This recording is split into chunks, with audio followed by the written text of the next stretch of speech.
Pues empezamos hablando de las dos naturalezas de Cristo, ¿vale?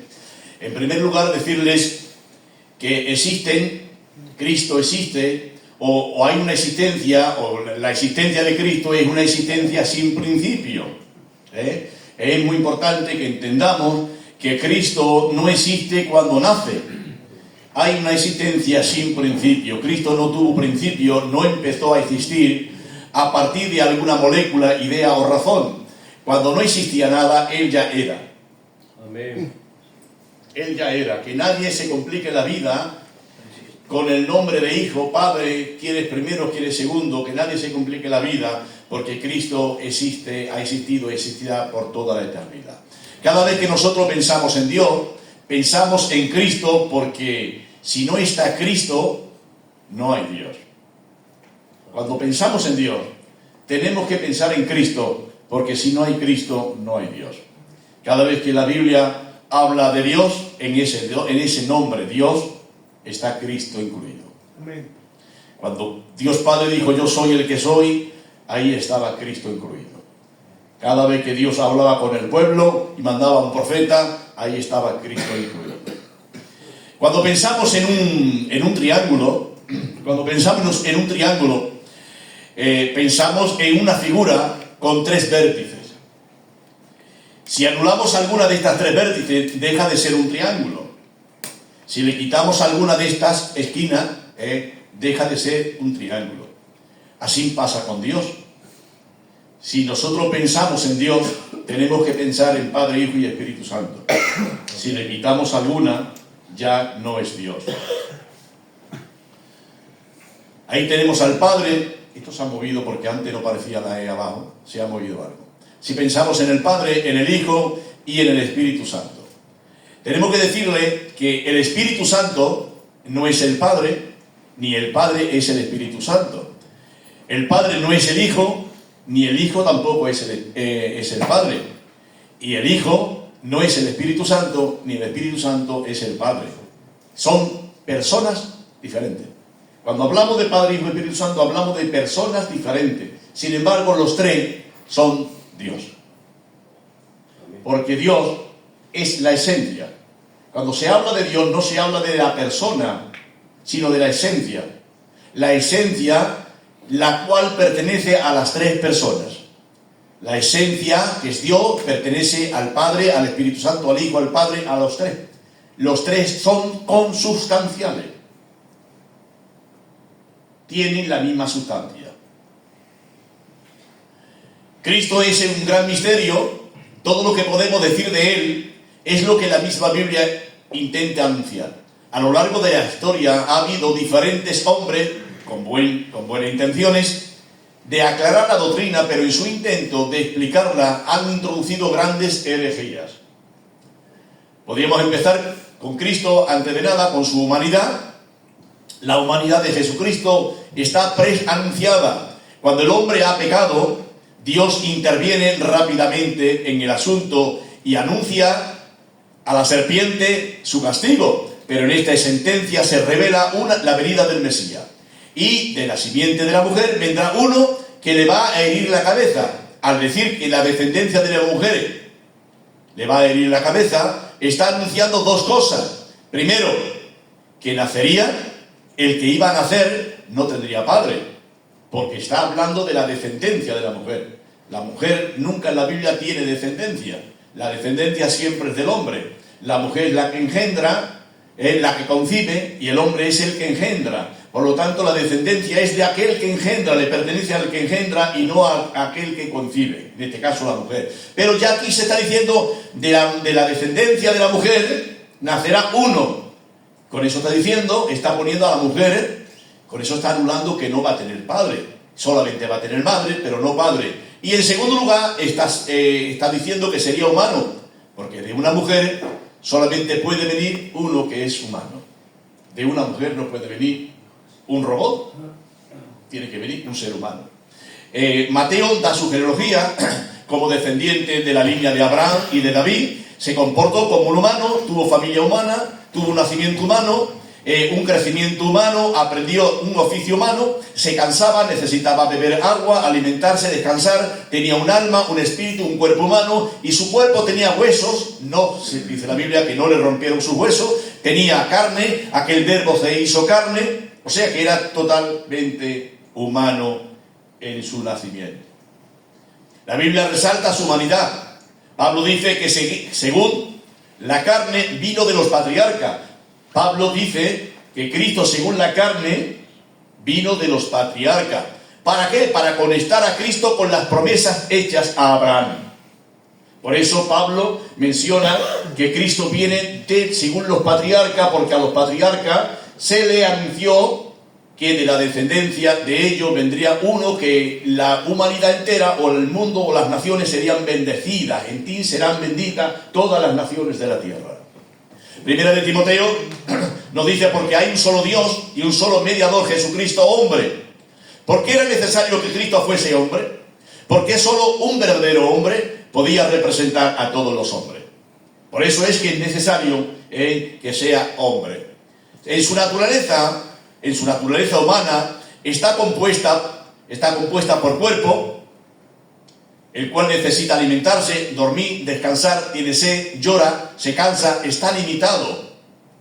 Tiene un alma, y por medio de esa alma, por la cual tiene conocimiento y voluntad, es capaz de aprender, es capaz de hablar, es capaz de leer, de memorizar cosas, etc. Preguntas, ¿cuántos panes tenéis? Y al morir Lázaro, pregunta, ¿dónde le habéis puesto? Y dice la Biblia que crecía en sabiduría. Él no crecía en sabiduría como Dios, él crecía en sabiduría como un humano, como un hombre. Tenía espíritu, es capaz de adorar, porque nosotros adoramos porque tenemos un espíritu. Los animales no pueden adorar porque no tienen espíritu. Al no tener espíritu no se pueden comunicar con Dios, que es espíritu. Solamente un espíritu puede, es capaz de adorar. Por eso dice la Biblia que viene buscando adoradores que adoren en espíritu y en verdad. En espíritu y en verdad quiere decir que la adoración que Dios recibe solamente se recibe por medio del espíritu. El que no adora en espíritu no está adorando. La adoración en la cual Dios escucha es cuando nosotros nos colocamos en el espíritu, entramos a la habitación del espíritu y desde la habitación del espíritu nos conectamos con Dios espíritu. ¿De acuerdo? El alma es el lugar que tiene dos ventanas. Por medio de la ventana se conecta con el cuerpo, y el alma es la que la que se puede conectar y tener conciencia de las cosas del mundo por medio del cuerpo. Pero el alma tiene conciencia del espíritu, de las cosas del espíritu, por medio de la ventana del espíritu. Y el alma siente a Dios. Cuando nosotros decimos, te alaba mi alma, estamos conectados en el espíritu con Dios, y nosotros recibimos las cosas de Dios en el espíritu, y desde el espíritu pasa nuestra alma, y nuestra alma siente lo que podemos sentir de Dios o lo que podemos sentir por medio del cuerpo, pero porque el alma es, digamos, que es la que conecta el cuerpo con el espíritu. ¿De acuerdo? En el alma se sienten todas las cosas y tienes conciencia de lo que hay en el cuerpo, de los dolores del cuerpo, de las bendiciones del espíritu. Así que Cristo, al tener espíritu, es capaz de adorar, tener comunión con Dios Padre, y cuando muere entrega su espíritu. Dios está interesado en que sepamos que Cristo fue humano completamente. La Biblia enfatiza mucho la humanidad de Cristo, porque Dios quiere que sepamos que Cristo es hombre, es humano igual que nosotros. ¿Cómo se realiza la encarnación? ¿Cómo fue el proceso? Pues en primer lugar tenemos que el Espíritu Santo vino sobre María y engendró a la persona del Verbo en su vientre. Lo que el Espíritu Santo ha engendrado allí no es la naturaleza divina, es la persona del Hijo de Dios. Aunque con la persona del Hijo de Dios viene ya la naturaleza divina. Pero el Espíritu Santo, la acción no es engendrar la naturaleza divina, sino a la persona del Verbo. ¿De acuerdo? Entonces, la persona del Verbo es engendrada, es un acto milagroso porque fue llevado a cabo por el mismo Dios. Así como Dios hizo a Eva a partir del hombre, ahora prepara el cuerpo a su hijo a partir de la mujer. Dios no escoge a cualquier mujer, sino a la que cumplía con todas las condiciones. Era hija de Abraham, para que se cumpliese la promesa hecha a Abraham: en tu simiente serán benditas todas las familias de la tierra. Era hija de David, por la cual era de la tribu de Judá. Para que se cumpliese la promesa, no será quitado el cetro de Judá. María tenía 15 o 16 años. Ya de 16 ya me estoy dando más, entre 15 y 15 y medio. Para que se cumpliese la profecía que dice: he aquí la Virgen concebirá. La palabra virgen en hebreo es alma. Y la palabra alma no es el alma nuestra. La palabra alma en hebreo significa una edad concreta. Así como nosotros decimos un bebé, cuando hablamos un bebé, nuestra mente no piensa en un niño grande. Cuando decimos un adolescente, cuando decimos un adulto, para persona tenemos varias palabras. Los hebreos tienen la palabra alma para una jovencita entre 15 años y medio. Eso significa alma. Y esa alma ha sido traducida a virgen. Virgen implica también ser una monja que no está casada, ser virgen real. Pero la palabra virgen para el hebreo enfatizaba más la edad. ¿De acuerdo? Por eso era una señal. Una señal. Porque si se refiere solamente a virginidad, no puede ser una señal muy amplia para todo el mundo, porque todo el mundo no va, ¿cómo sabe que es virgen, es pura o no es pura? Pero la edad sí es público y es consciente, ¿de acuerdo? Cuando el ángel le aparece, ella dice: Señor, ¿cómo es esto? Si yo no conozco varón, el Espíritu Santo vendrá sobre ti y el poder del Altísimo te cubrirá con su sombra, por lo cual el santo ser que nacerá será llamado Hijo de Dios. Aquí entresacamos dos cosas. El santo ser. Primeramente, el santo ser. Cristo sería guardado en el vientre de María por el poder del Espíritu Santo. De esta manera, lo que nace de ella es un santo ser. Nada de ella puede contaminar. Ella, como pecadora, no puede pasarle nada a él, al niño, aunque lo ha guardado en su vientre, pero nada puede pasar porque el santo ser ha sido guardado por el poder del Espíritu Santo, como un milagro lo ha protegido en el vientre. Y segundo, dice: será llamado Hijo de Dios. No significa que este santo ser empezará a ser Hijo de Dios, sino le dice: será llamado. Será llamado significa será reconocido, porque él ya es Hijo de Dios. Cristo no es Hijo de Dios a partir desde que Cristo nace. Cristo es Hijo de Dios desde otra manera, mucho antes de que nace. Es decir, Cristo no es Hijo de Dios porque ha nacido. Desde que ha nacido, nunca la Biblia le llama el Hijo de Dios por nacimiento. El Hijo de Dios que existía por toda la eternidad fue encarnado, engendrado. Pero no fue engendrado por el Padre, fue engendrado por la persona del Espíritu Santo. ¿Por qué no le llamamos al Espíritu Santo Padre de Cristo si esa encarnación fue un principio de Jesús? Si Jesús fuese Hijo de Dios por haber sido engendrado en el vientre de María, ya no fue engendrado por el Padre, fue engendrado por el Espíritu, y al Espíritu Santo le pertenecería llamarse Padre de Cristo. Pero es que Cristo no es Hijo de Dios porque naciera en el vientre de María, porque eso es un título, eso es una obra, y a partir de ahí no tiene nada que ver con el nombre de Hijo de Dios. Hijo de Dios es por lo que estamos hablando, por lo que hay aquí. Claro, este es el problema, esto es un problema, esto lo he añadido ahora nuevo, esto es un problema que hay que tener un poquito, hay que querer entenderlo, porque hay gente que no quiere ni entenderlo, y porque es complicado. Es complicado el tema, la generación eterna del Hijo. No todo el mundo está de acuerdo, porque no lo entienden, y algunos no hacen ningún esfuerzo por entenderlo, pero no es una invención, es algo que tiene mucha lógica, es algo que concuerda mucho con la Biblia, y es algo que aclara mucho las ideas, ¿de acuerdo? Entonces, lo que quiero explicar, que Cristo no es Hijo de Dios porque se ha engendrado en María, sino que Cristo es Hijo de Dios porque es Hijo de Dios desde toda la eternidad. Si no hay hijo, no tenía por qué haber padre. Si Cristo fue hijo cuando nació de María, resulta que antes de Cristo nacer, el padre no se hubiera llamado padre, porque no tiene hijo. No hubiese tenido hijo, pero el padre es padre eterno, por toda la eternidad. Desde que Dios existe, que existe desde toda la eternidad, Él es padre. Bueno, Cristo, esto se me ha movido a mí.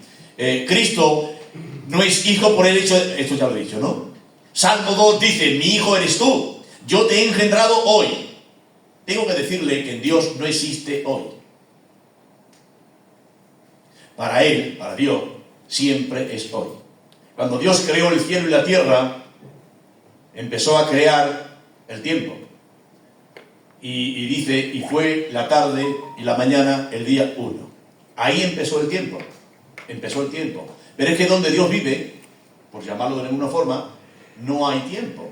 Dios vive fuera del tiempo. Donde Dios está, no hay tiempo. Por lo tanto, el día hoy, mañana y el pasado, en Dios no cuenta.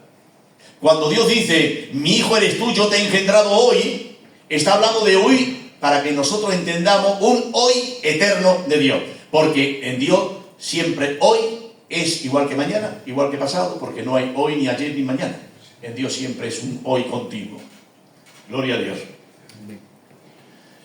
Se habla de generación eterna porque no tenemos otra palabra para poder decir o comunicar dicha verdad. Es una verdad y no tenemos otra palabra para poder comunicarla. Lo que se quiere decir con esto es que en la divinidad hay un proceso continuo. Entiendo que esto es complicado, ¿no? En la divinidad hay un proceso continuo. Dios no es hoy lo que no fue ayer. Y ayer Dios no podía tener lo que no tiene hoy.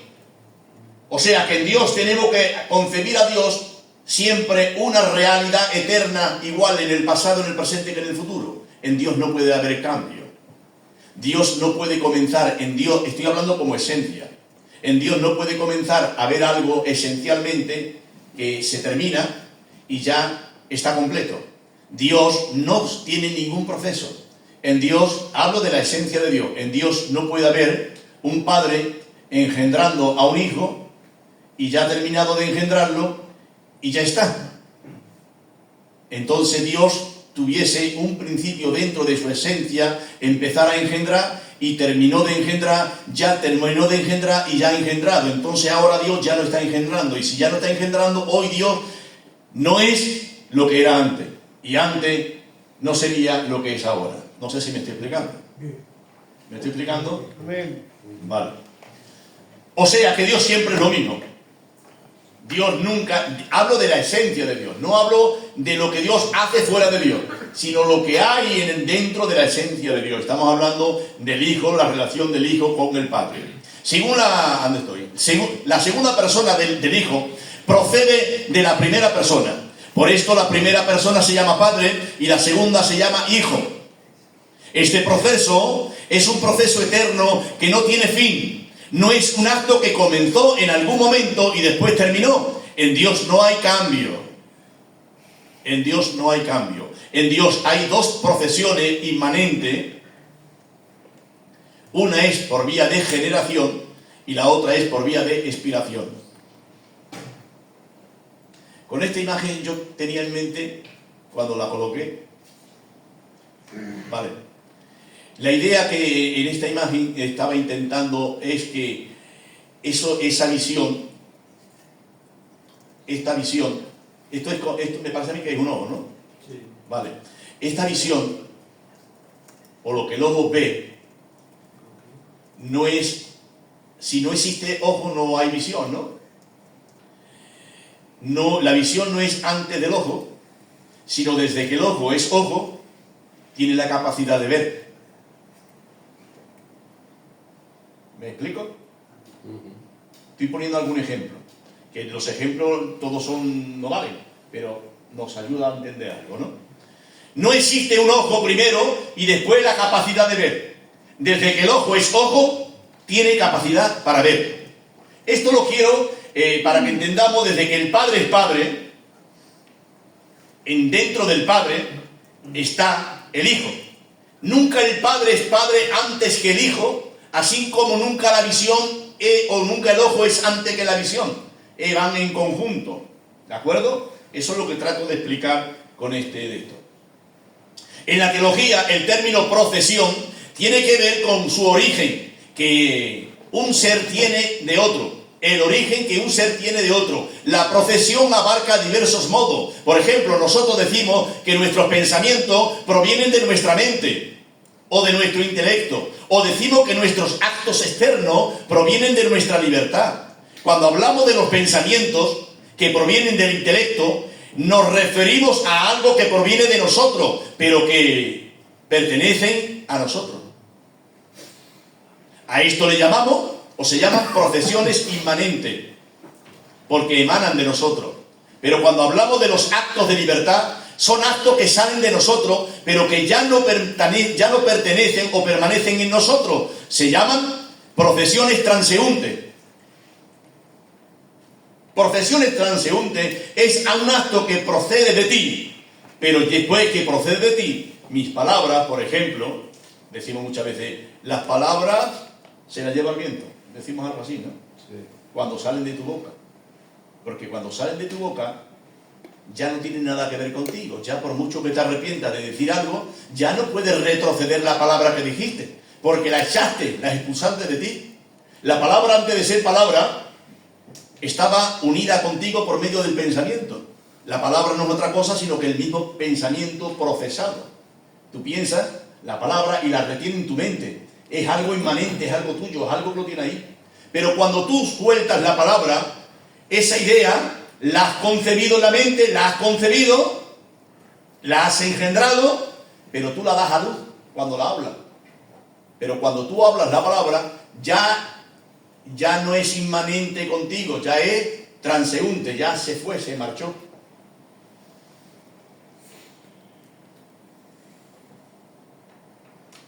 La procesión se llama inmanente cuando el acto procesado permanece en él, que lo procesa, como es el acto del verbo mental, que procesamos del intelecto y permanece en él. Pero aunque el pensamiento permanezca en él, que lo procesa, es distinto a él. Uno es el pensamiento procesado y el otro es el intelecto que procesa.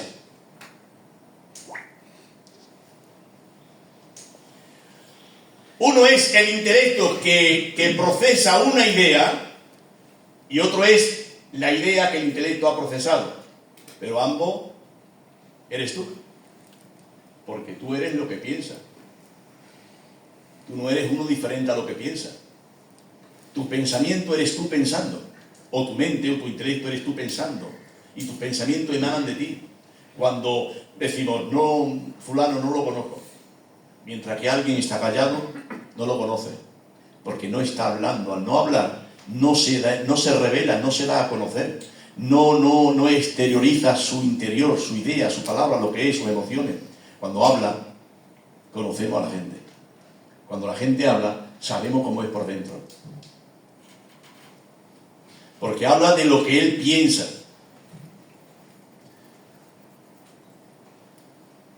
Eso es lo que estoy intentando explicar, ¿de acuerdo? No quiero adelantarme a otra cosa. Por ejemplo, la conciencia que tenemos nosotros, la conciencia que tenemos de nosotros permanece en nosotros. La conciencia que tenemos nosotros mismos de nosotros permanece en nosotros, pero al mismo tiempo se distingue de nosotros. Es la imagen que nosotros tenemos de nosotros. Me paro para que reflexionéis. Entiendo que esto hay que meditar un poquito, ¿no? O sea, tú tienes una conciencia de ti misma, tienes una conciencia de ti mismo que se distingue de ti, porque uno es el que está pensando y otro es de quién estamos pensando. El yo humano se desdobla en la conciencia de sí mismo y sin destruir la identidad de su yo sustancial se diferencia del yo pensando al yo pensante. El yo pensado no es el mismo que el yo pensante, es como una diferencia. El yo pensante representa al Padre, el yo que piensa representa al Padre, expresando el conocimiento eterno que tiene de sí mismo en un yo pensado que sería su verbo, su Hijo único. ¿Estáis pillando la idea? Todo, ¿no?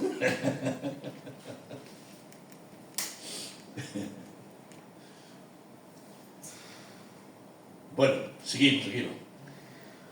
En Dios existe una procesión transeúnte y se trata de la creación. Por ejemplo, la creación procede de Dios, se llama transeúnte porque es una acción creadora, se encuentra fuera de Dios. Dios es la causa del mundo porque el mundo procede de Dios. Por vía de creación, al ser originado por una procesión transeúnte, el mundo ni es Dios ni puede confundirse con Dios. El universo salió de Dios, pero ya no está dentro de la esencia de Dios, no pertenece a la esencia de Dios. Por lo tanto, el mundo, el universo nunca puede ser Dios, porque fue una acción que Dios hizo fuera de él. No es una acción inmanente, no permanece en Dios, salió de Dios, la creación ahora la creación está sustentada por Dios, pero la creación no es Dios, porque es algo o es un acto externo fuera de Dios. Es realmente distinto a Dios, pero en Dios existe una procesión inmanente, no transeúnte, inmanente, es decir, procesiones que permanecen en la intimidad divina al permanecer en Dios y no salir de Él, pertenecen al ser de Dios. Dos ejemplos. El sol. Por ejemplo, tenemos aquí los rayos del sol. No son de una esencia diferente al sol y proceden del sol. No podemos pensar que primero fue el sol y después fueron los rayos. El sol tiene rayos, pero no podemos decir que el rayo es uno y el sol es otro. Los rayos salen del sol, porque es el mismo sol. Por eso Hebreo dice, el cual siendo el resplandor de su gloria, hablando de Cristo, el cual siendo el resplandor de su gloria y la imagen misma de su sustancia. Los rayos del sol son la imagen misma de la sustancia del sol. Así Cristo es la imagen misma de su sustancia. El Padre no se le puede ver, pero a lo mismo que el sol, los rayos que salen del sol, nosotros vemos los rayos del sol, y cuando vemos los rayos del sol a miles de kilómetros del mismo sol, vemos el sol, porque los rayos del sol nos hacen ver el sol. Así el Hijo ha salido y nos ha dado a conocer al Padre, amén, al que nadie puede, por eso es la imagen de su sustancia. Otro ejemplo es la sabiduría. Dice la sabiduría, Jehová me poseía, esto es el capítulo 8 de Proverbios, Jehová me poseía en el principio, ya de antiguo, antes de sus obras. Antes de Dios hacer nada, dice la sabiduría, yo estaba con él y Jehová me poseía, me tenía. Eternamente tuvo el principado desde el principio, antes de la tierra. Antes de los abismos, yo fui engendrada. ¿Ve ustedes la palabra engendrada? Yo fui engendrada. Antes de los montes, antes de los collados, ya había sido yo engendrada. Cuando formaba, ahí pone dormaba, está aquí la letra, ¿no? Cuando formaba los cielos, allí estaba yo. Cuando trazaba el círculo sobre la faz del abismo, cuando ponía el mar estatuto, allí estaba yo. O sea que la sabiduría en el proverbio se personifica y toma el lugar diciendo que ella estaba con Dios, creando todas las cosas, y dice, desde el principio yo fui engendrada. Claro, todos sabemos que ahí la sabiduría está tomando el lugar de Cristo, porque cuando Dios Padre está formando los cielos, lo está haciendo con sabiduría.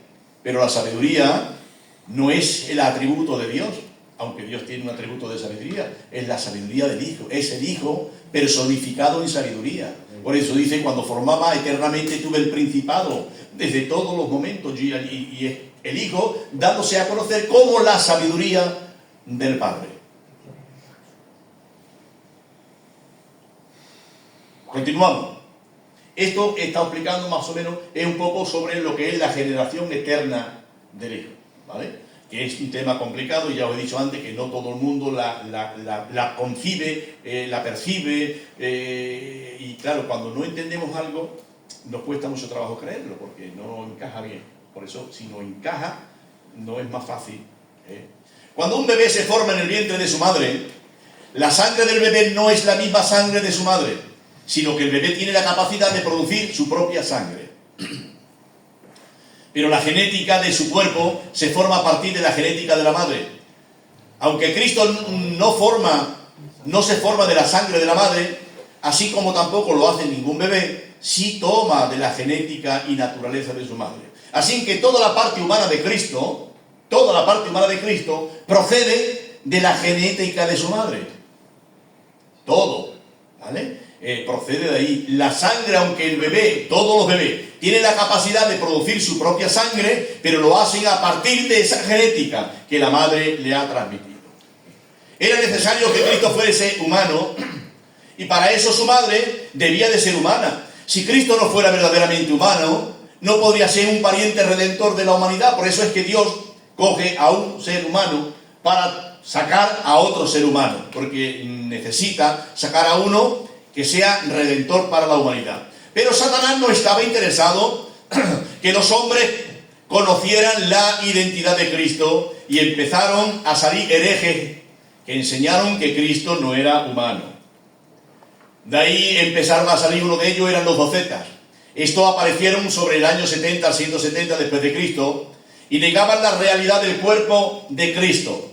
Ellos pensaban así, porque para ellos el concepto de materia era malo. Había cierta maldad inherente a la materia. Si la materia es mala y Cristo es puro, entonces su cuerpo no puede ser real, sino tendría que ser una apariencia. Según los docetas, Cristo era Dios disfrazado en forma de hombre. Según ellos, el cuerpo de Cristo no era un cuerpo real, sino que era una apariencia, un disfraz. Hubo otros herejes llamados celentianos, de origen gnóstico, que enseñaban que Cristo fue un hombre normal, sobre quien vino el Espíritu Santo, que es el Espíritu superior en el bautismo, pero que le abandonó en la cruz. Lo que dicen es que Cristo, al bautizarse, recibió el Espíritu superior. Es decir, el Verbo. Según ellos, no nació el Verbo, nació una especie de ser celestial con apariencia de ser terrenal. Ellos negaban la humanidad de Cristo. Por esto Juan tiene que escribir: y aquel Verbo fue hecho carne. Y al final de su evangelio escribe: pero estas cosas han sido escritas para que creáis que Jesucristo es el Hijo de Dios, y para que creyendo tengáis vida en su nombre. ¿Quién, dice Juan, quién es el mentiroso? Sino el que niega que Jesús es el Cristo. Este es el anticristo, el que niega al Padre y también niega al Hijo. Primera de Juan 4 dice: todo espíritu que confiesa que Jesucristo ha venido en carne es de Dios. Y todo espíritu que confiesa que Jesucristo ha venido y que no confiesa que ha venido en carne no es de Dios. Juan marca la confesión de la humanidad física de Jesús como la prueba de la verdad contra el anticristo. El anticristo en aquellos tiempos, la prueba que marca es todo aquel que niegue la humanidad de Cristo, ese es anticristo. Porque Dios quiere dejar bien claro que el Mesías, el Salvador del mundo, es hombre. Completamente. Que nadie crea que es Dios disfrazado de hombre, que nadie crea que es un fantasma, que es algo raro, sino que es un hombre. Gálatas 4:4 dice: pero cuando viene el cumplimiento del tiempo, Dios envió a su Hijo, nacido de mujer, para que todos vean que es hombre.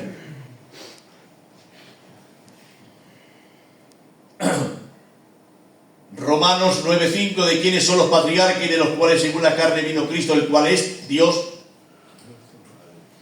Sí, porque faltaba aquí algo.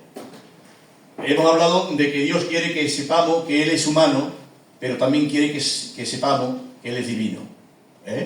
No solamente hay que saber que Cristo es humano, también hay que saber, un buen equilibrio, que Cristo es divino. Por eso dice Romano: de quién son los patriarcas y de los cuales según la carne vino Cristo, el cual es Dios sobre todas las cosas. Eso lo dice el apóstol Pablo, que Cristo es Dios sobre todas las cosas.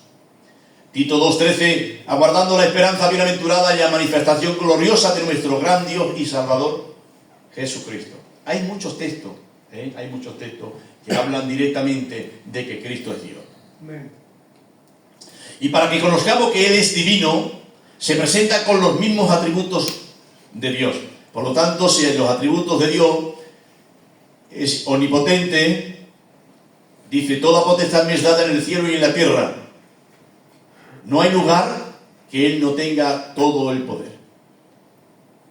Es omnipresente y Él dice, está en todas partes a la misma vez. Donde están dos o tres en mi nombre, yo estoy en medio. Amén. Si nosotros vemos que donde están dos o tres, aquí ya vemos, está aquí Cristo, Amén. pero ahora mismo hay culto por todas partes, y Cristo está ahí también. Amén. Por lo tanto, Cristo es omnipresente, está en todas partes. Y además es inmutable. Jesucristo es el mismo ayer, no dice Dios, dice Jesucristo es el mismo ayer, hoy y por los siglos, inmutable, no cambia. Sabe todas las cosas. Él sabe todas las cosas. A Natanael lo ve debajo de la higuera. Sabe que al lado donde están los peces, sabe que el pez que va a pescar Pedro va a tener una moneda. Sabe que qué es lo que hay en el corazón del hombre. Sabía que había una asna atada, que pasaría por allí un hombre con un cántaro. Sabía que Pedro le va a negar. Sabe que el templo va a ser destruido. Perdona los pecados, resucita a los muertos y envía al Espíritu. Por un lado, Cristo es desconocedor de algunas cosas, pero por otro lado, Él lo sabe todo. ¿Cómo es posible saber y no saber? ¿Cómo puede una persona ser fuerte y al mismo tiempo ser débil? Para responder a esto, el nestorianismo, fundador Nestorio, dijo que en él había dos personas, que una era humana, por la cual no sabía todas las cosas, pero que había otra persona que era divina, por la cual sí sabía que todas las cosas. Según Nestorio, la única manera que había para decir o para explicar por qué Dios lo sabe y no sabe es esto, que en Cristo hay una persona humana en la cual no sabe todas las cosas, es ignorante de algunas cosas, es débil, necesita comer, necesita dormir, no sabe dónde la habéis puesto, y hay otra persona divina que sí sabía todas las cosas. Esa es la respuesta que da Nestorio. Pero esto implica dos cosas, o tres. Esto implica una disuasión de personalidad. Segundo, su sacrificio no tendría el valor que tuvo, porque la sangre de Cristo fue valiosa porque era la sangre del Hijo de Dios. Y según Nestorio, la persona humana era hijo de María. Entonces, si la que derrama la sangre es hijo de María, la sangre de ese que es hijo de María no hubiera valido para aplacar la ira de Dios, porque nada tiene que ver con Dios. Entonces teníamos que preguntar, ¿quién salva? Si hay dos personas, ¿quién salva? ¿Quién salva al hombre? ¿La persona divina? ¿La persona humana? ¿Quién salva? Pero esto de Nestorio fue condenado como hereje, porque nunca vemos en Cristo ninguna pluralidad. Nunca Él dice nosotros, sino siempre dice yo. Solo hay un yo en Cristo. Nunca en Cristo hay un yo y un Él dentro de Cristo. Nunca Cristo se refiere a Él con doble personalidad. Nunca Cristo habla, reacciona como si estuviese dividido en Él. Siempre es uno y el mismo, y hay siempre unidad personal dentro de la esencia de Cristo. No son dos personas. No son dos personas. La persona... sino que es una persona con dos naturalezas. No son dos personas, sino son dos naturalezas. La naturaleza divina y la naturaleza humana. ¿Cuál es la diferencia entre persona y naturaleza? Es importante que vayamos entendiendo cuál es la diferencia entre una persona y una naturaleza. Es importante captar eso. El concepto de persona se refiere al sujeto, al que hace la acción. Es el centro de retribución. es el único responsable de cada acción cometida. Cuando hacemos algo, somos nosotros los que lo hacemos. Cuando, por ejemplo, si ahora mismo, cuando yo cojo el micro, no es la mano el que coge el micro, soy yo que coge el micro con mi mano. Soy yo el que hablo, no es mi boca el que habla. No, hablo yo a través de mi boca. Si no tengo boca no puedo hablar, pero el que habla no es la boca, el que habla es la persona que tiene boca.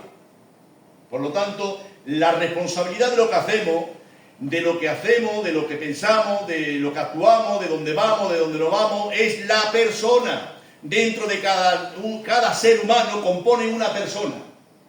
Cada ser humano compone una persona. Nosotros tenemos cuerpo, alma, espíritu, voluntad, sentimiento, conocimiento, pero además de esto, he dicho, nosotros tenemos. ¿Ven ustedes? Nosotros tenemos cuerpo, alma y espíritu, voluntad. He dicho muchas cosas, pero ¿de quién lo he dicho? De nosotros. Ese concepto, nosotros, no es el alma, no es el espíritu, es la persona. La persona es el ser responsable ante todo. Somos los que nos identificamos. Somos los que tenemos identidad personal. El alma no tiene identidad personal. El espíritu no tiene identidad personal. Todo eso lo compone o son elementos para la personalidad, para una naturaleza, para algo. Pero somos nosotros los responsables. Nosotros podemos utilizar cualquier herramienta o característica que tengamos a nuestra disposición. Podemos usar el espíritu para adorar a Dios. Pero el que adora a Dios no es el espíritu. El que adora a Dios, nosotros adoramos con el espíritu. Pero el que adora a Dios es un ser que se llama persona, que es lo que compone lo que tú eres, que te pone en contacto con Dios por medio de tu espíritu y lo adoras a través del espíritu. ¿De acuerdo? Por eso algunas personas dicen, la que peca es el alma. Es equivocado. El alma no peca. La que peca es el cuerpo no peca. El que peca es el espíritu. No. El que peca eres tú. El que peca eres tú. El que peca es el ser responsable de todos nuestros hechos. Es la persona. Y peca usando al alma, y peca usando al cuerpo, y peca usando la mente. Usa lo que tiene a su disposición para pecar, pero Dios no condena al alma y a la persona a la deje libre. Venga, tú vete que tú no tienes culpa. No. Se va al infierno el ser humano completo, con el cuerpo, con el alma, con todo lo que sea de él, ¿vale? Pero es la persona. Eso está claro, ¿no? Bien. Llamamos persona a la existencia propia de cada ser. Yo existo, tú existes, él existe. La persona es la que utiliza las cosas disponibles. Yo soy el que usa las manos no me usan a mí. Las manos no me usan a mí, yo soy el que uso las manos. Las manos hacen lo que yo quiero, yo no hago lo que quieren las manos. Así que Cristo no hacía lo que su naturaleza humana quería o lo que su naturaleza divina quería. Él como persona hacía lo que él quería, usaba la naturaleza divina para saber cosas de Dios y usaba la naturaleza humana para saber las cosas del hombre. Pero el que lo hacía y lo sabía era la persona, el Verbo, el Hijo de Dios. Amén.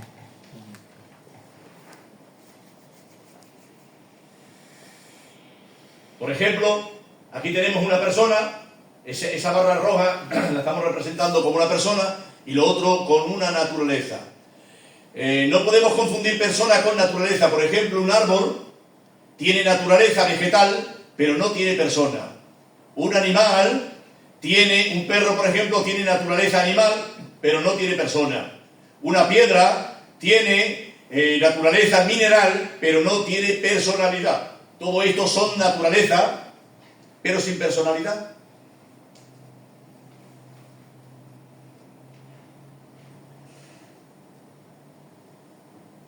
En la naturaleza está todo lo que podemos hacer. En la persona está el agente que hace la acción. Repito para que se quede lo que quiero explicar. En la naturaleza está la herramienta, en la persona es la persona la que usa esa herramienta. Por ejemplo, yo a veces pongo un ejemplo, un coche está averiado y ahora va un mecánico y quiere arreglarlo, pero no tiene herramienta para arreglarlo. El mecánico toma las herramientas, para quitar los tornillos, la llave grande, la llave más pequeña, el destornillador, quita todas las herramientas, lo arregla. Pero ¿quién arregló el coche? ¿Las herramientas? No. El mecánico. Usó las herramientas que tenía a su disposición, pero la gloria o la no gloria se la lleva el mecánico. Así todos nosotros tenemos herramientas a nuestra disposición, pero somos nosotros las que usamos las cosas. La naturaleza habla de lo que soy, la naturaleza habla de lo que soy, la persona habla de quién soy. ¿Quién soy? Identificación personal. En Cristo solo hay una persona, la del Verbo. Pero mientras que nosotros somos una persona con una naturaleza, en Cristo hay una persona con dos naturalezas. Al tener dos naturalezas, tiene dos conciencias. Hay una conciencia humana que no sabe todas las cosas, pero hay una conciencia divina que sí sabe todas las cosas. Estamos respondiendo cómo es posible, a la pregunta, ¿cómo es posible que Él sepa y que Él no sepa? ¿Cómo es posible que sea todopoderoso y cómo es posible que sea débil y no sepa todas las cosas? Estamos respondiendo con argumento, ¿vale? Entonces, al tener dos naturalezas, tiene dos conciencias. Hay una conciencia humana que no sabe todas las cosas, pero hay una conciencia divina por la cual sí sabe todas las cosas. Como humano hay cosas que él no sabe y tienes que preguntarla.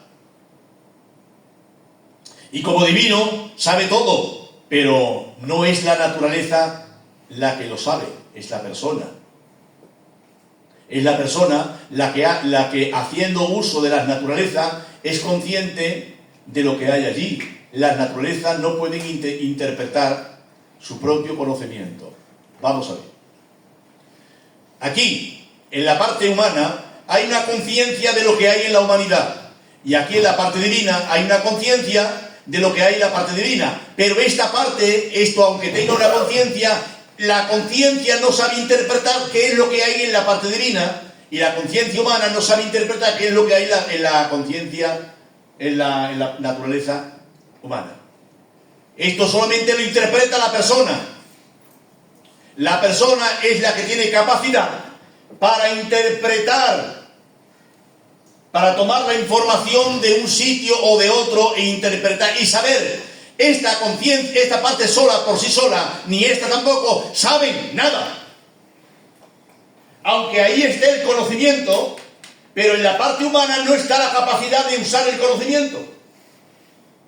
La botella es agua, pero ella misma no se conoce como agua. La botella de agua no se sabe diferenciar que ella es una botella y contiene agua. Ella no sabe que es agua.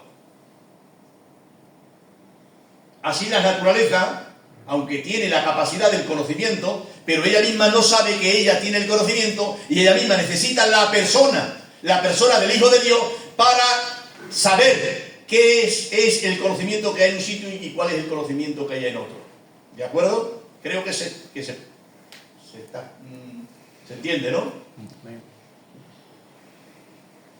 Esto es importante que lo sepamos, que lo aprendamos, para poder nosotros entender por qué Él puede hacer cosas cuando hace una cosa, cuando hace otra. A veces preguntamos, bueno, y cuando Él dice esto, ¿qué lo hace? ¿Como humano o como divino? Porque hay muchas veces que se pregunta y queremos separar lo humano de lo divino. No debemos separar lo humano de lo divino. No debemos decir, cuando Él pasa en el mar, ¿qué lo hace? ¿Como hombre, como Dios? Cuando Él perdona pecado, ¿qué lo hace? ¿Como hombre, como Dios? Eso lo decimos. Eso no está bien, es verdad que lo hacemos, y bueno, contestamos, y no contestamos mal. Pero es importante que entendamos que en Él, el que hace tanto una cosa como otra, no son las naturalezas, son las personas. Entonces el sujeto de retribución es el que hace todo, el que perdona los pecados. Fue el Verbo Hijo de Dios a través de su naturaleza divina, porque Él es Dios y como soy Dios, pero es la persona, no es la naturaleza divina la que perdona los pecados. Es la persona del Hijo de Dios que puede perdonar pecados, pero es la persona. Y cuando Él dice cuántos panes tenéis, no es la naturaleza humana la que ignora cuántos panes tienen. No es la naturaleza humana, es la persona la que no sabe cuántos panes tienen, porque Él como humano estás actuando como humano y como humano, en la naturaleza humana, no está esa información. Y como no está esa información, no pasa a la persona que administra la naturaleza humana.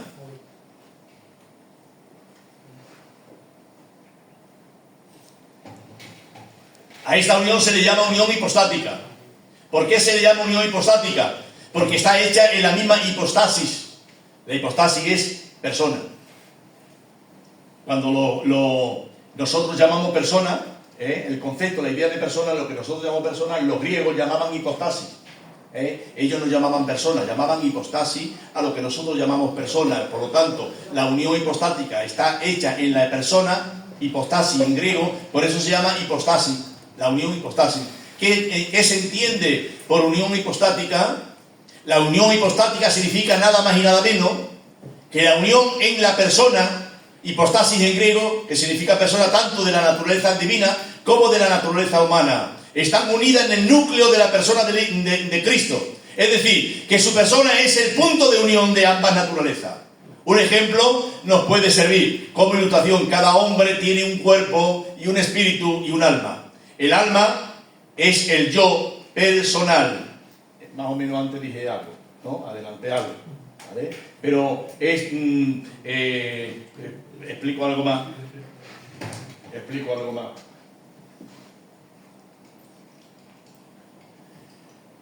La mano, en Granada lo explicaba así, me parece a mí. La mano está tocando el chisme esto, ¿no? La mano toca esto. En el cuerpo nosotros tenemos 5 sentidos. La vista, el olfato, el tacto, ¿no? En este caso, el tacto. Por medio del tacto, yo con mi mano, por medio del tacto, estoy tocando este tema, esta cosa, no sé cómo se llama ahora. Este mando. Lo estoy tocando por medio del tacto, pero la mano y el tacto a mí no me dicen lo que es. Tengo el tacto, sé lo que estoy tocando, pero mi mente necesita aclarar qué es.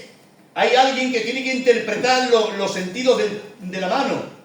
Los sentidos tiene que interpretarlo. O sea, yo por medio de mi cuerpo estoy tocando por medio del tacto algo fino, algo, me hago una idea, pero no sé qué es lo que es. Necesito el conocimiento de mi alma que tome la referencia del cuerpo, de los sentidos del cuerpo, para interpretar qué es. Y yo sé que esto es un mando usando los sentidos del cuerpo. Entonces, aquí el que está en el medio entre el cuerpo y el espíritu es el yo personal. Es el yo, el alma, el yo de cada... Ahora estaba hablando de nosotros. El yo de cada persona es su alma. El alma. Nosotros tenemos contacto con Dios y tenemos contacto con el mundo por medio del alma. El alma es la que está en el medio. El alma es como, antes dije algo, es como una habitación con 2 ventanas. Cuando yo en la habitación del alma entro y me asomo a una ventana, es la ventana espiritual y me pongo en contacto con Dios. Y por medio de la ventana del alma, que miro arriba, siento al espíritu y por medio del espíritu me pongo en contacto con Dios. Pero cuando me voy a la otra ventana, que es la ventana humana, yo tengo contacto con el físico, con el mundo, con ustedes, con lo que me rodea. Pero la que tiene conciencia es la persona. El ser personal que está en el alma, el yo personal que está en el alma. Así, Cristo, este es un ejemplo que estoy poniendo, Cristo tiene conciencia de su naturaleza humana por medio de su persona, que la estamos comparando con el alma del hombre ahora. Cristo tiene conciencia de lo que hay en su naturaleza humana por medio de su persona y tiene conciencia de lo que hay en su naturaleza divina por medio de su persona que administra lo divino y administra lo humano. Eso se está quedando, ¿no? Porque estoy enfatizando un poquito. Con el espíritu nos relacionamos con las cosas espirituales y con el alma tenemos conciencia de las cosas materiales por medio de los sentidos del cuerpo. Pero el cuerpo no se puede comunicar con el espíritu ni el espíritu con el cuerpo. Ambos están unidos por el ser del alma. Nuestras percepciones espirituales son comunicadas al alma, que es la que tiene entendimiento para razonar sobre lo que percibe. Y todas nuestras sensaciones que se reciben por los sentidos del cuerpo son comunicadas al alma. Los ojos no ven, los oídos no oyen, la mano no toca, el tacto no dice nada. Todos nuestros sentidos del cuerpo son comunicados al alma, y ella es la que ve a través de los ojos, ella es la que oye a través de los oídos, ella es la que palpa a través de la mano. No es mi mano la que palpa, es mi alma la que palpa por medio de mi mano. No son mis ojos los que ven, es mi alma, mi persona la que ve a través de mis ojos. No son mis oídos los que escuchan, los que oyen, sino es mi persona, mi alma, la que da significado y entiende qué es lo que oye. ¿Qué es? Un ruido, lo ha escuchado en nuestros oídos, pero dentro de nuestros oídos, ahora nuestra alma se pone en contacto con los oídos e interpreta qué es. ¿De acuerdo? Entonces el alma es la que interpreta, y la persona de Cristo es la que interpreta todo lo que hay en su alma, en su naturaleza humana, o todo lo que hay en su naturaleza divina. Así que ahora vamos, así las dos naturalezas de Cristo están unidas por la persona de Cristo. Ambas naturalezas comunican a la persona lo que es propio de cada una de ellas. Y por esta razón podemos decir que la persona de Cristo es teantrópica. La palabra teantrópica es Dios hombre. Es la persona, el verbo, la que es consciente de ambas naturalezas. Por ejemplo, aquí nosotros tenemos frigoríficos, ¿no? Dos frigoríficos. En estos frigoríficos hay diferentes contenidos, pero el frigorífico no se administra solo. Ellos ofrecen lo que tienen. Necesita esta mujer que abra el frigorífico, mire en el frigorífico y vea qué es lo que hay en el frigorífico. Cuando esta mujer ha abierto el frigorífico, ha visto lo que hay. ¿Qué es lo que hay allí? Ahora aquí tenemos nosotros dos baúles. Aquí tenemos un baúl normal y aquí tenemos un baúl un poquito más dorado que parece como de oro.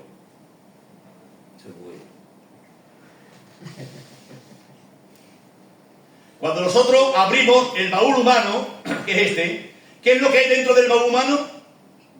Cosas humanas. Camisa, zapatos, correa, cosas humanas. Es lo que hay, porque hemos abierto el baúl humano. Esto es la naturaleza humana. Abrimos y ¿qué es lo que hay? Cosas humanas.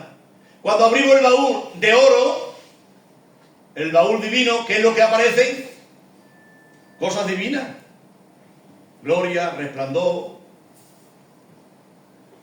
Pero se necesita una persona consciente que sepa lo que está viendo, que tenga responsabilidad y razonamiento para razonar qué es lo que hay. Digamos que esto es la naturaleza humana de Cristo, esta es la divina, pero se necesita, al igual que con el baúl con el frigorífico, se necesita la persona del Hijo de Dios. Se necesita la persona de Cristo en el medio, que abra el baúl de la humanidad y vea que ahí hay cosas humanas y que conozca las cosas que hay como un ser humano. Y que abra el baúl divino que está en él para conocer las cosas divinas que está en él. Él dice, en la casa de mi padre muchas moradas hay. ¿Cómo podía él saber que había muchas moradas si nunca tiene conciencia de lo que hay en el cielo? Si él no tiene una conciencia de lo que hay en el cielo, ¿cómo él puede saber que en la casa del padre hay muchas moradas? ¿Qué está acertando? ¿Adivinando? ¿O es un conocimiento cierto que tiene? Es un conocimiento cierto que tiene. Y tiene ese conocimiento cierto no como una profecía, sino como un conocimiento real, porque él ha estado allí. Él sabe, tiene una conciencia de haber estado allí. Él dice, Padre, glorifícame con aquella gloria que tuve contigo antes que el mundo fuese. Estas palabras solo las puede decir uno que tiene conciencia de haber estado en el cielo. Glorifícame con aquella gloria que tuve contigo, que tuve pasado, que tuve contigo antes de que el mundo fuese. Es una conciencia que tiene Cristo del pasado, de que ha estado en el Padre, de que Él tiene Él dejó esa gloria allí y quiere que se le glorifique. Por lo tanto, cuando Él dice a su discípulo, ¿acaso no puede pedir a mi Padre y que envíe legiones de ángeles? Este no es un conocimiento humano. Este conocimiento proviene de su conciencia divina. La Biblia dice que no necesitaba que nadie le diera testimonio de lo que había en el corazón del hombre, pues Él sabía todo lo que había en el corazón del hombre. Cristo sabía todo lo que había en el corazón del hombre. Antes que estuviese la palabra en su boca, dice la Biblia, ya sabía lo que iba a decir. Esto no lo saben los hombres, a no ser que sea un curandero, que adivine cosas así, ¿no? Pero Cristo sabía estas cosas, lo que había en el corazón del hombre. ¿Por qué? Porque tenía una conciencia divina. En esa misma persona,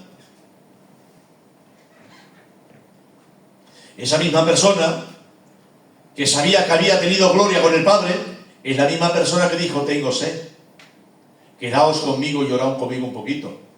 Es la misma persona que dijo, mi alma está angustiada hasta la muerte. Muestra su humanidad y también muestra su divinidad. Es la misma persona, no es otra persona diferente. Él muestra su gloria, su divinidad, lo que él sabía como Dios y los padecimientos que él tenía como y el dolor que tenía como humano. Es la misma persona. La Biblia está llena de ejemplos, ¿no? Cuando en Mateo 7, cuando dice, oíste que fue dicho, pero yo digo, ¿se le puede quitar a la ley algo? ¿Se le puede añadir a la ley algo? Sin embargo, Cristo lo hace. Él modifica la ley. Oíste que fue dicho esto y esto y esto, mas yo digo. Y añade cosa y quita cosa. Eso solamente lo puede hacer Dios. Eso no lo pueden hacer los hombres. ¿De acuerdo? Pero bueno, seguimos. O sea, él como hombre oró, pero como Dios contestó la oración. Pero tengo que decirles, hermanos, una cosa importante. La comunicación de propiedades. En cualquier teología que ustedes vean, podrán leer comunicatio de idiomatum. Eso en latín. En latín significa, estos nombres raros significa comunicación de propiedades. Los luteranos han venido enseñando que las propiedades de ambas naturalezas se comunican entre sí, por eso está en esta flecha. Los luteranos dicen que la naturaleza divina, las propiedades que hay en la naturaleza divina, son comunicadas a la naturaleza divina. O sea, la humana son comunicadas a la divina. Y las propiedades que hay en la naturaleza divina, igualmente se comunican a la naturaleza humana. Eso dicen los luteranos. Pero esto implica que la capacidad de sufrir fue comunicada a la naturaleza divina. A esto los luteranos dicen que eso no puede ser. Porque Dios es impasible. Eso es que Dios no puede sufrir. Esto implica una fusión de naturaleza. Si las cualidades de la naturaleza divina pueden ser comunicadas a la naturaleza humana, entonces las cualidades de la naturaleza humana también pueden ser comunicadas a la naturaleza divina. Y si algunos atributos pueden ser comunicados, entonces pueden ser comunicados todos. Y si los atributos de Dios pasan a la naturaleza humana deja de existir como tal. Ya no es naturaleza humana, ya es una naturaleza deificada. La omnipotencia, omnipotencia no son compatibles con la humanidad. No puede existir una humanidad omnipotente, omnisciente, es imposible. Sería una mezcla, sería una mitología griega, como un semidios. Si a lo finito lo mezclamos, si a lo infinito lo mezclamos con lo finito, deja de ser infinito. Y si lo temporal le añadimos lo atemporal, deja de ser temporal. Nunca la Biblia nos presenta a un Cristo confundido, ni tampoco lo presenta medio hombre y medio Dios. Nunca la Biblia presenta a un hombre que sabe todo lo que sabe Dios, ni tampoco presenta a un Dios que se comporta como si fuera un hombre. Sino más bien nos presenta a uno que, siendo Dios completo, también es hombre completo.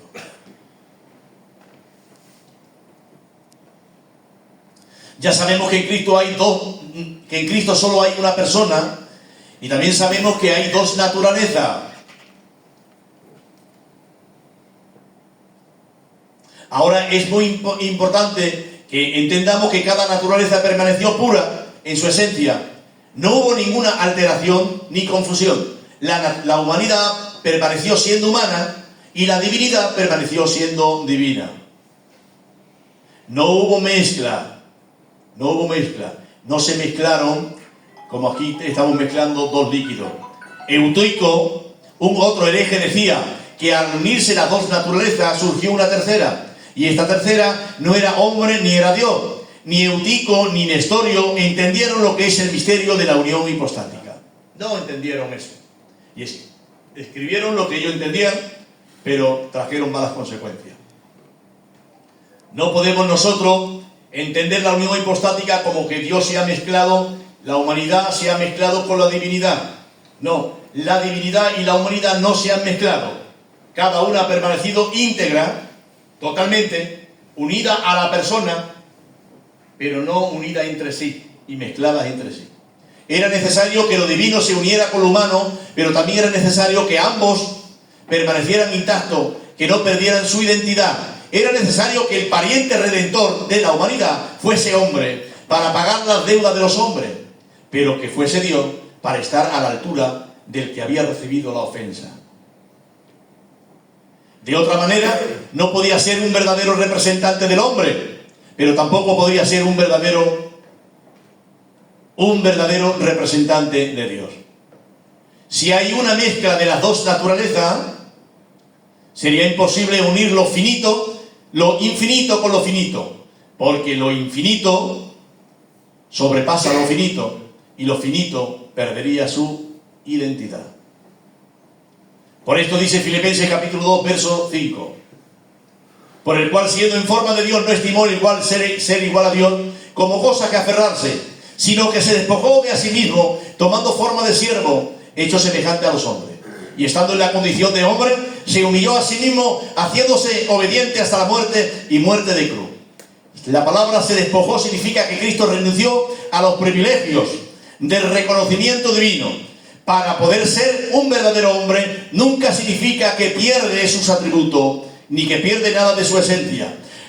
Los que siguen manteniendo, los sigue manteniendo, pero no los utiliza como reconocimiento. Porque los vemos en la transfiguración. Cuando Cristo se transfigura delante de los discípulos, vemos que de él salió un resplandor, una gloria. En cuanto él quitó el manto de la humanidad, porque él estaba revestido de humanidad, cuando él quitó el manto de la humanidad, dejó pasar al Dios que llevaba dentro. Por lo tanto, ¿qué hace Cristo cuando dice se despojó? No es que pierde la gloria, no es que pierde los atributos, sino que renuncia a usarlo de forma que le reciban o que le den gloria. Porque al Dios que está en el cielo, al Dios que no le importa ser igual a Dios, lo alaban todos porque es Dios, lo honran todos porque es Dios, le alaban todos porque es Dios. Pero Cristo renuncia a ese privilegio de ser adorado y reconocido como Dios, claro, y se cubre la divinidad con un manto de humanidad para que nadie lo reconozca, pero no deja de ser lo que es. Es como un mendigo, es como un hombre rico que se viste de mendigo para poder ganar a los pobres, pero siempre será rico. Lo que pasa es que ha cambiado de vestimenta.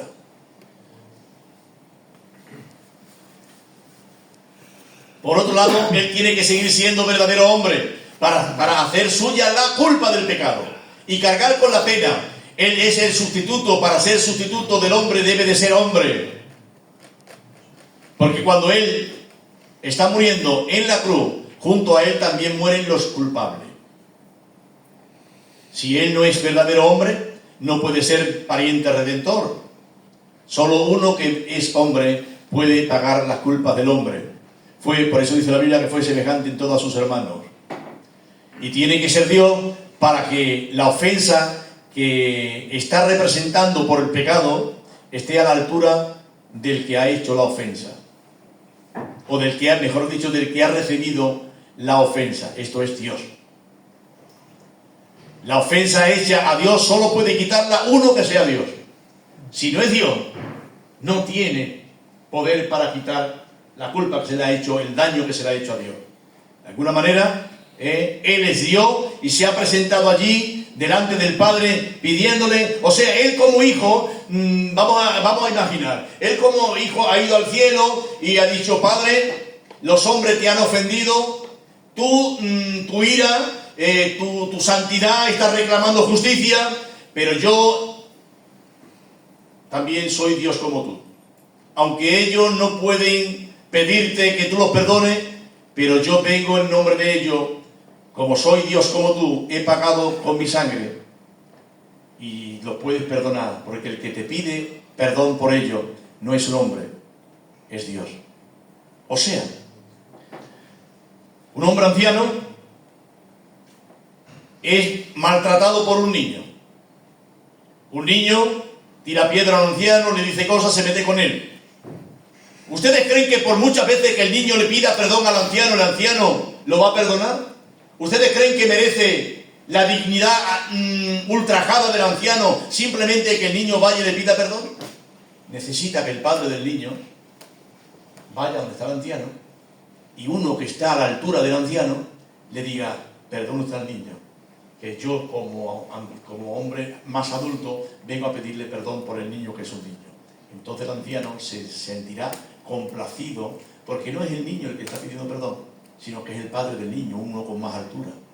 Así la humanidad no podía pedir perdón a Dios, porque éramos tan niños, tan pequeños, con tan poco valor, que nadie podíamos pedir perdón a Dios, pero llegó Cristo y se fue al Padre y dijo, ellos son niños, el perdón de ellos no vale, pero yo soy Dios como tú.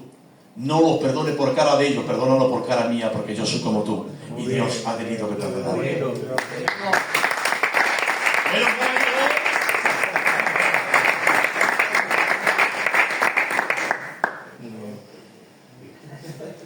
Si un hombre por muy santo que sea muere, podrá salvar a otro hombre, vida por vida, pero la muerte de Cristo tiene un valor infinito. ¿Por qué? Porque es la muerte de una persona infinita.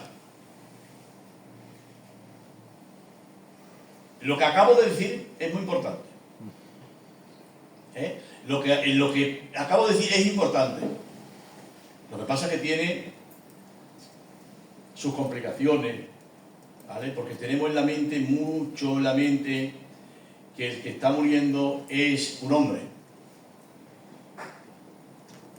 El que está muriendo es un hombre. Pero el que está muriendo es verdad que es un hombre, pero ese hombre no tiene persona suya. Ese hombre tiene una sola persona, que es la persona del Hijo de Dios. Y el que está experimentando la muerte, la está experimentando la persona del Hijo de Dios en su carne, en su cuerpo. Pero ese cuerpo no es de un extranjero. Ese cuerpo no es alguien, es el cuerpo del Hijo de Dios. Es su cuerpo, el suyo. ¿Vale? Por lo tanto, si Él sufre en su cuerpo y el que muere en su cuerpo, bien podemos decir, aunque no lo vamos a decir, pero sí no estamos hablando mal si decimos que el Hijo de Dios ha muerto, y si nosotros implicamos que el Hijo de Dios ha experimentado la muerte, cuando decimos el Hijo de Dios estamos hablando del Verbo, del que es Dios. El Hijo de Dios ha experimentado la muerte en su cuerpo.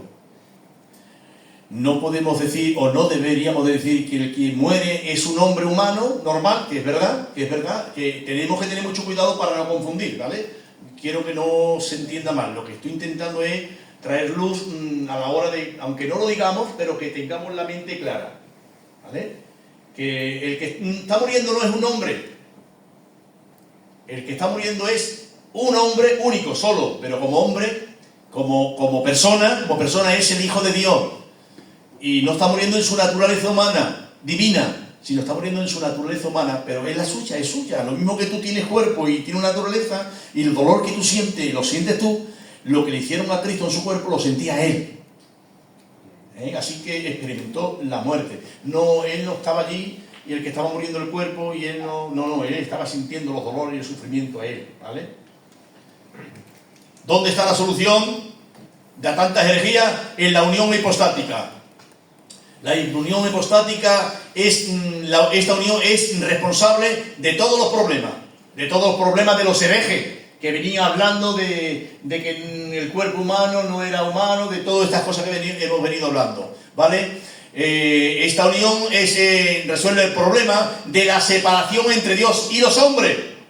Dios y los hombres el pecado había separado, por lo tanto, en un lado se había quedado el hombre, en otro lado se ha quedado Dios y el pecado ha separado, eso dice Isaías. Vuestros pecados han hecho separación entre mí y vosotros.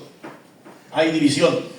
Por lo tanto, el hombre quiere pasar al otro lado, el hombre quiere pasar aquí al otro lado por buenas obras, su religión, por filosofía, por moralidad, guarda la moralidad, que guarda no sé qué, y allí está Dios. Y el hombre quiere pasar por allí, pero el hombre es pecador, aunque haga buenas obras y sea religioso y filósofo y lo que sea, sigue siendo pecador porque su naturaleza está corrupta, está corrompida por completo.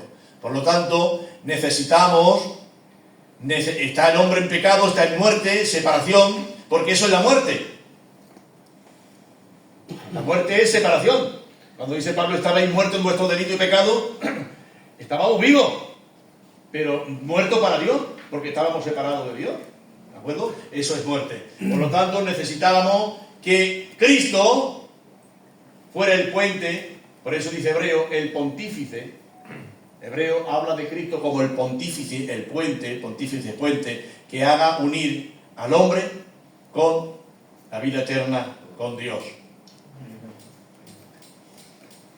En la cruz, Dios le da la mano a Dios, o al hombre, Dios le da la mano al hombre, y también le da la mano a Dios.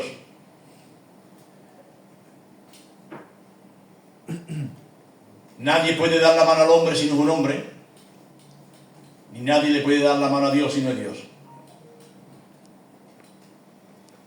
La unión hipostática es una unión personal, esto ya lo sabemos. Esto significa que tanto la naturaleza divina como la humana han sido unidas en la misma persona del Hijo. Las naturalezas no se han unido, se ha unido en la persona. Me parece a mí que había algo más de esto. La Biblia dice que fuimos creados por Él, en Él, que fuimos creados en Él, por Él y para Él. O sea, nosotros antes de que el mundo fuese, Dios, la Biblia nos dice que Dios nos creó a todos nosotros en Él, por Él y para Él. Nos creó, vamos a quedarnos con la primera parte, nos creó en Él. Dios no crea nada que no sea en Cristo. El mundo está en Cristo, cada ser humano está en Cristo, porque el que no está en Cristo no tiene vida, porque Cristo es la vida. No tiene realidad, no tiene nada. Dios ha creado todos los seres humanos en Cristo. Cuando Dios creó a Adán, lo creó en Cristo. Y cuando Dios ha creado el mundo, lo ha creado en Cristo. Y todo Cristo, la Biblia, este texto dice que todas las cosas fueron creadas en Él. Porque para que algo pueda subsistir, está en Él. Porque Dios conoce las cosas en Cristo. Cuando Dios quiere ver algo, mira en Cristo. Si no estás en Cristo, no te ve. Por eso dice, Señor, no hice milagros en tu nombre. Señor, no hice no sé qué.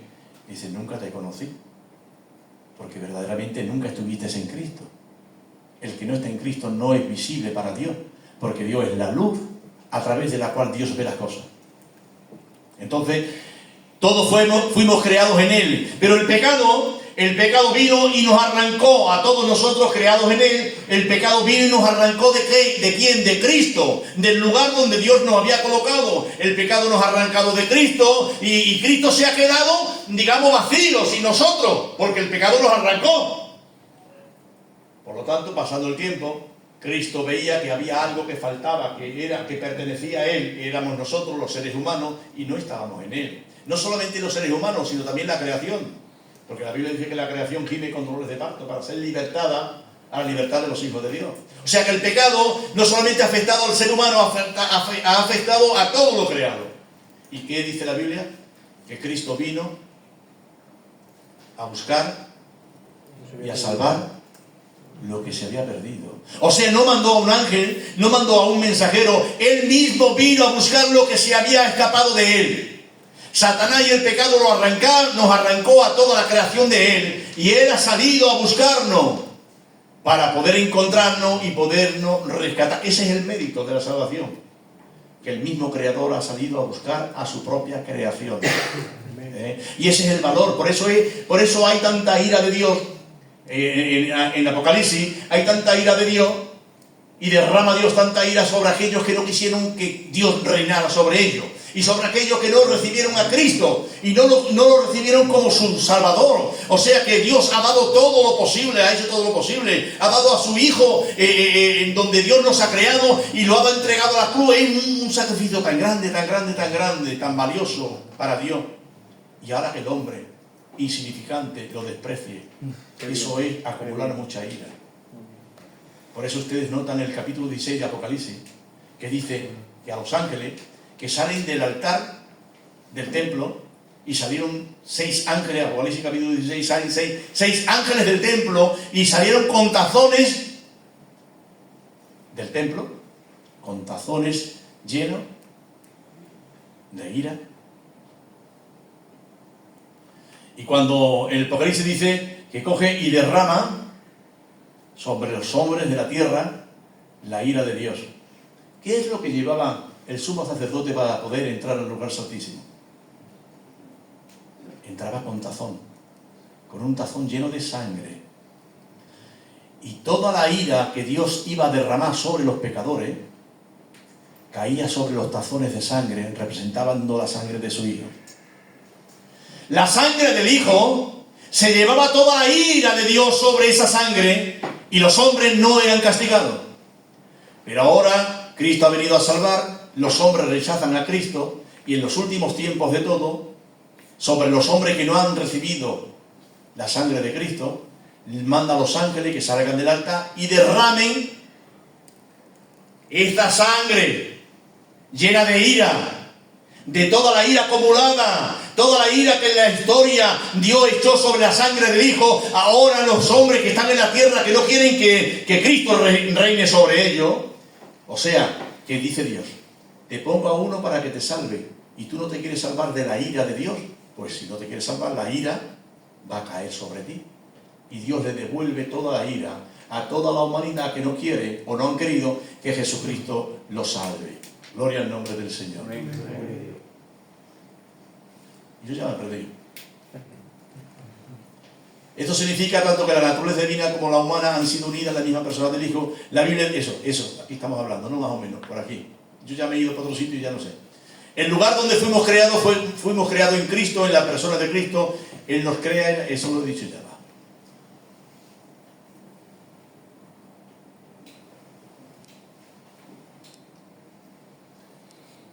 Segundo, no hay, creo que no queda mucho, ¿no, Paco? No. ¿Un poquito queda? Queda poco. Sí, vale. Yo para animarlo, porque ya veo algunos ahí ya con el pescuezo doblado. Me ha doblado lo he tenido yo para montar todo esto, ¿eh? Bueno, no hay comunicación de propiedades entre las dos naturalezas.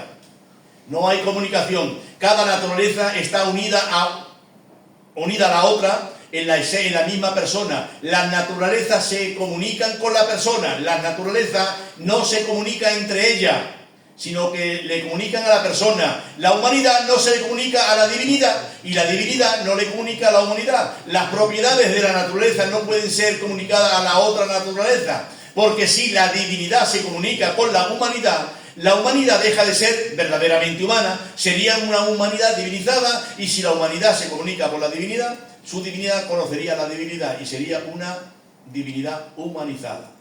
Más o menos, ¿entendéis lo que estoy diciendo, no? Vale. Vamos a ver. Todos los atributos de ambas naturalezas eran comunicados a la persona. O sea que no se comunican. Venga, dos flechas, ¿no? Estás diciendo que esto de aquí no se comunica con esto de aquí. Y esto de aquí, que es la humanidad, nunca se comunica con la divinidad. Entre ellas no se comunican nada, sino que la humanidad, le comunica a la persona. Y la divinidad, con toda la esencia y los atributos divinos, se comunica a la persona. Por lo tanto, ambas naturalezas comunican a la persona. Es la persona la que es hombre, hombre, hombre, y es la persona la que es Dios, Dios, Dios. Pero nunca estas dos se comunican una a la otra. que eso es la comunicación de idiomatum que hablábamos antes, comunicación de propiedades, que nunca ocurrirá esto. Si la persona, así la persona cuando se comunica con la humanidad es ignorante. Cuando la persona se comunica con la humanidad es ignorante. ¿Cuántos panes tenéis? ¿Dónde habéis puesto el cuerpo de Lázaro? El día y la hora no lo sé. Y cuando se comunica con la divinidad, la persona cuando se comunica con la divinidad es todopoderosa. Pero aunque las naturalezas no se comunican entre ellas, sí le comunican a la persona. Por esto, la Biblia vemos algunos textos. Por esto es que en la Biblia vemos algunos textos que hablan de atributos humanos. Esto no lo dije el otro día, esto es nuevo.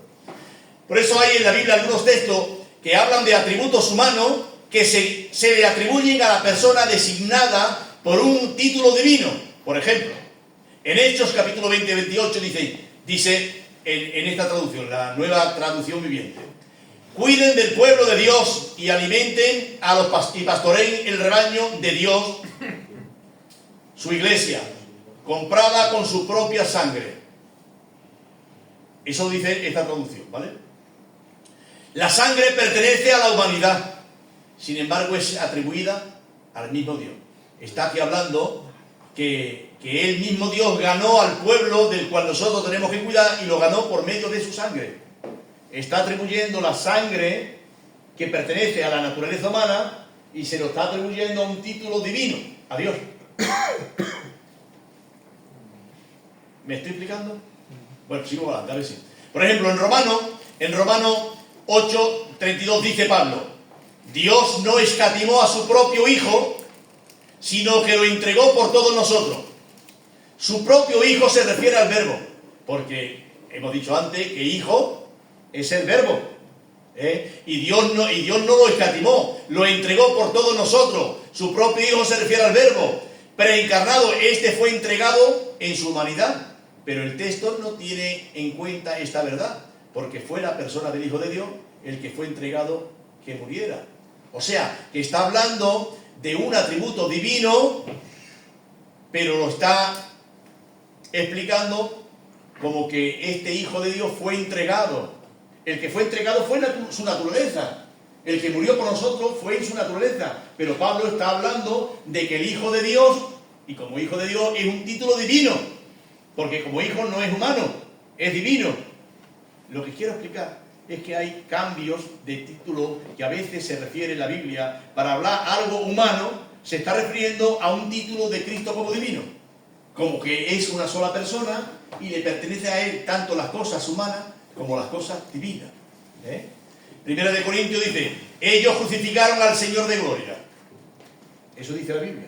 Ellos crucificaron al Señor de gloria. El Señor de gloria es un título que pertenece a la divinidad, en cambio es otorgado a la humanidad, porque crucificaron al Señor de gloria.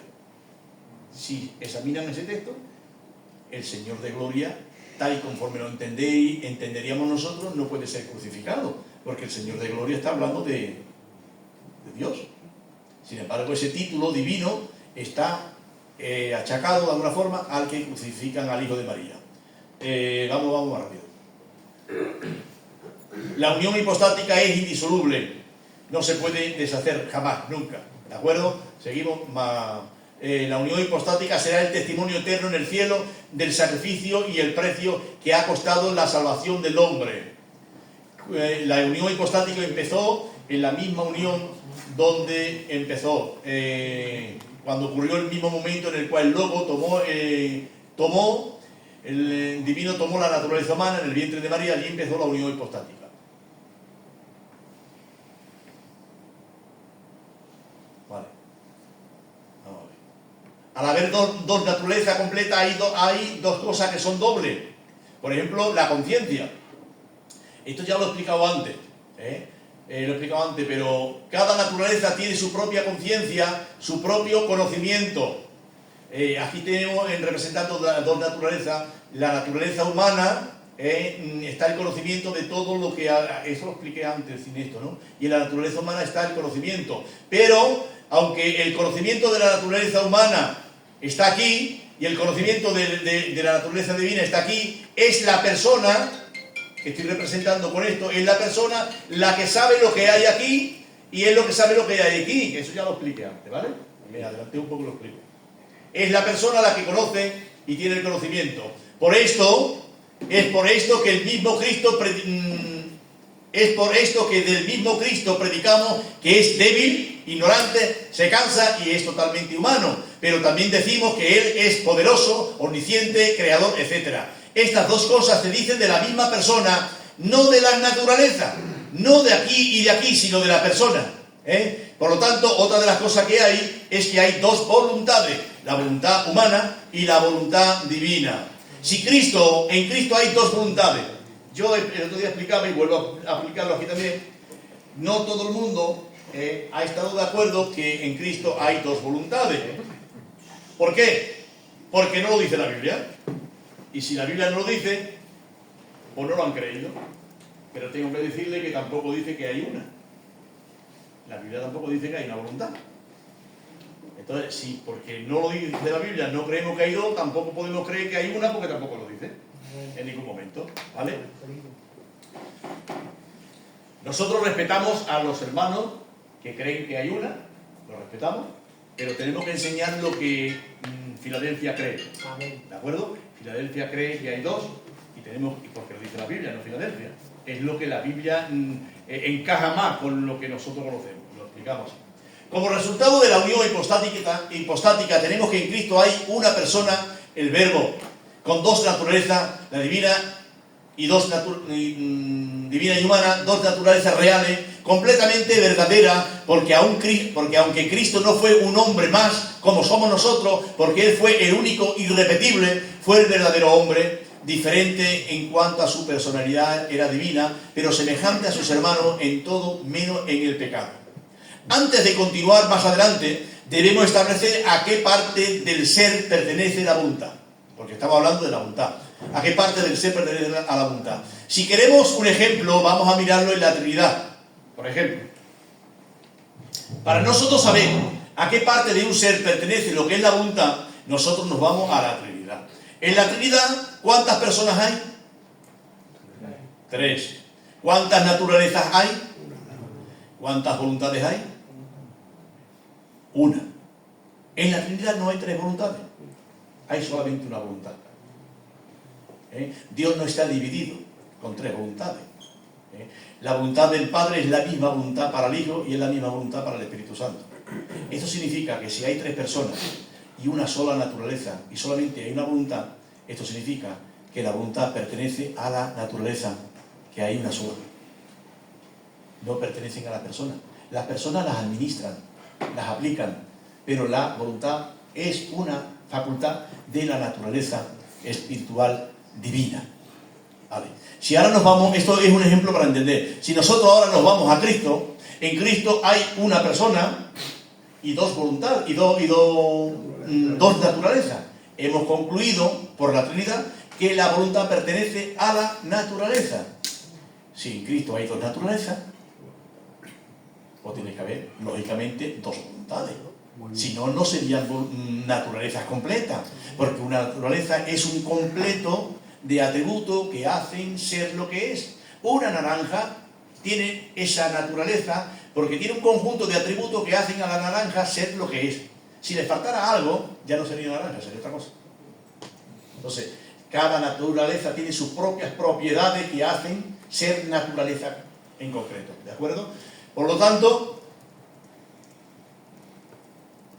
todos entendemos que Adán no fue obligado a pecar, sino que él lo hizo voluntariamente. Dios dejó que el primer hombre que representaba la raza eligiera voluntariamente la salvación o la condenación. Si Cristo fue el postrer Adán, lo más justo es que también ejerza como hombre su propia voluntad para salvar a los que voluntariamente se condenaron. No podemos pensar que Cristo como hombre fue llevado a la cruz como si fuera un objeto sin voluntad. Ahora, cuando Cristo viene a la tierra a morir por los seres humanos, Isaías dice, yo vengo a hacer tu voluntad, ¿no? Y ese texto de Isaías lo aplicamos a que el Verbo vino voluntariamente. digamos que cuando está el consejo trinitario eterno, antes del mundo, hay un consejo de la Trinidad. Y el consejo es del propósito eterno de Dios, llevarlo a cabo. Y el propósito eterno de Dios es que el Hijo vendría, se encarnaría, me preparaste el cuerpo antes de la fundación del mundo, tendría un cuerpo y moriría. Ese es el propósito eterno. Ese propósito eterno lo acepta el Hijo sin ninguna obligación. En la eternidad el Hijo recibe y acepta y está conforme y dice, quiero, voy. Y el Hijo viene voluntariamente, ¿sí o no? Amén. Bien. Cuando ha venido, con su voluntad divina, ha venido aquí a la tierra, ahora se hace hombre. Ahora no podemos entender que el Dios que viene del cielo, el Hijo de Dios que viene del cielo, coge al Hijo de Dios humano o a la humanidad y lo lleva arrastrando a la cruz como un cordero. Y el humano, el Cristo como hombre, va detrás del otro arrastrándolo y el Verbo lo lleva a la cruz arrastrando. ¿A que no? ¿A que no es lógico?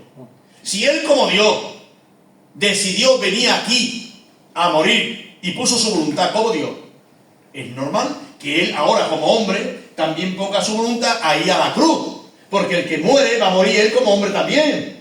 Como hombre va a morir. El Dios que hay en Él no lo puede obligar a hacer algo, porque para Dios las cosas obligadas no valen. Para Dios valen las cosas voluntarias.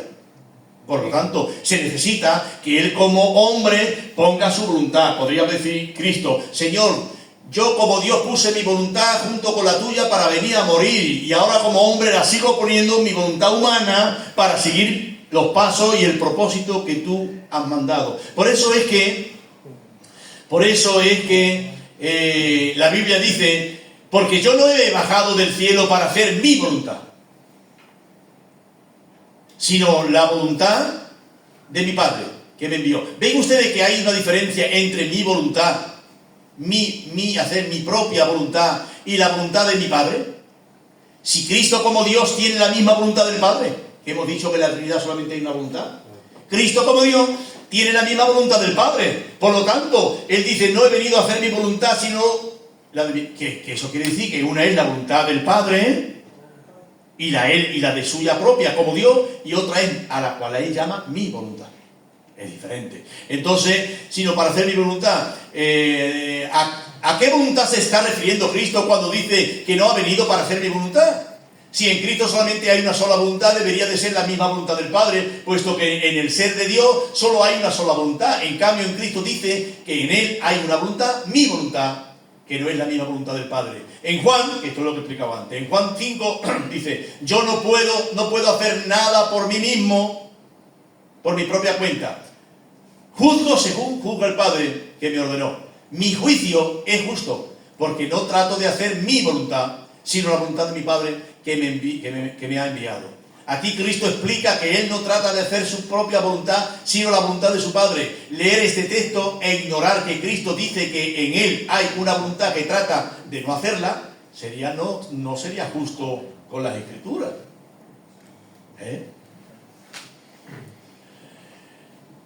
Cuando Él dice, Padre mío, si quisieras pasar de mí esta copa, pero no se haga mi voluntad sino la tuya, Cristo está orando al Padre y pide que pase de Él la copa de la ira aterradora, aunque la ira del juicio que lo haría impuro, y por otra parte, y por lo que el Padre lo desampararía con todo el peso del pecado, pero aunque no quiere pasar por esa hora horrible, Él dice, Padre, pero no se haga mi voluntad. Deberíamos de preguntarnos, ¿por qué voluntad, con qué voluntad Él está orando y pidiendo? Si no creemos que en Él hay dos voluntades, solamente una, ¿con qué voluntad Él está orando y está pidiendo que no se haga su voluntad? Porque cuando oramos, lo hacemos con una voluntad.